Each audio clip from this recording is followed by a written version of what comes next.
about 7 a.m., we received a call that there was initially an assault at the Bexar County Jail that led to the death of an inmate.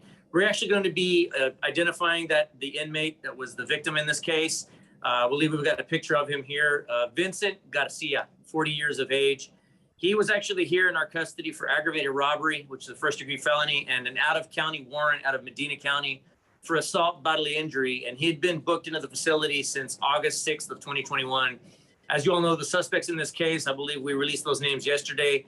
Ernesto Manuel Tavera, 50 years of age, possession of controlled substance, penalty group 1, third-degree felony, and evading arrest, detention, second state jail felony.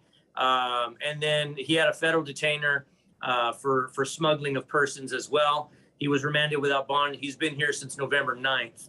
The second suspect in this case, Brandon Lee Lerma, Lerma, 28 years of age, aggravated assault with a deadly weapon and serious bodily injury, family, dating, first-degree felony. He was here on a $175,000 bond, and his booking date was September 12th of 2021. What we know is at this point, and obviously the investigation is still ongoing, but what we know to this point is that yesterday morning when our deputies were, our unit deputy was conducting his unit checks, he was going by the cell of our victim, Mr. Garcia, when inmate Garcia approached the deputy through the door and indicated to him that he wanted to speak to him, quote unquote, personally. The deputy removed the inmate from the cell and then took him over closer to the guard area, the secured area we call the picket, which is an enclosed area which houses all of the controls that control all of the doors for the living unit, and where the deputies can maintain two-way communications with each cell. He took him closer to that area. He didn't let him into the picket. That's something that we never do, is letting inmates into that picket. But the deputy stood closer to the picket while speaking to the inmate. From what we're being told at this point, what we've gathered at this point in the investigation, the inmate really wasn't too exact, but just kept telling the deputy that he did not feel comfortable in the living unit. My understanding is the deputy tried to get him to give more information on what he meant by that, and all he would say was that he was uncomfortable in the living unit. The secondary employee who was within the picket, actually in the picket at the controls, is a temporary, what we call a temporary jailer, actually a cadet that was in training. He observed that one of the warning lights on the control panel lit up, which indicated a door was opening. Prior to that point, all those lights had been off, which indicated that all the doors were secured.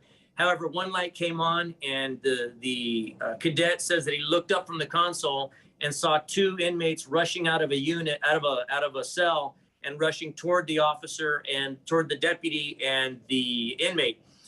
He was able to open up the picket door. The cadet was able to open up the picket door, and the deputy retreated into the picket area. They were then able to secure the door. They then observed the two inmates, the suspects, attack the victim inmate and began what they believed was an assault, was a fight.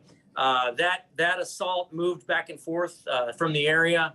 The cadet was able to open up another door, which let the victim escape that area. He then closed the door behind that victim. The CERT team was then able to enter the living unit, where they made contact with the two suspects close to the bathroom shower area. They were taken into custody without incident at that point, and they were all brought down to the infirmary. The victim additionally was brought down to the infirmary, where a short while later, he expired due to his injuries. What we know is that his injuries consisted of a series of stab wounds to the upper body. And at this point, we don't have an exact cause of death, but obviously we could surmise at this point that it was due to the extent of those injuries. We're waiting on autopsy results, and I'm told the autopsy should be occurring sometime today. So we hope to have exact results here before too long.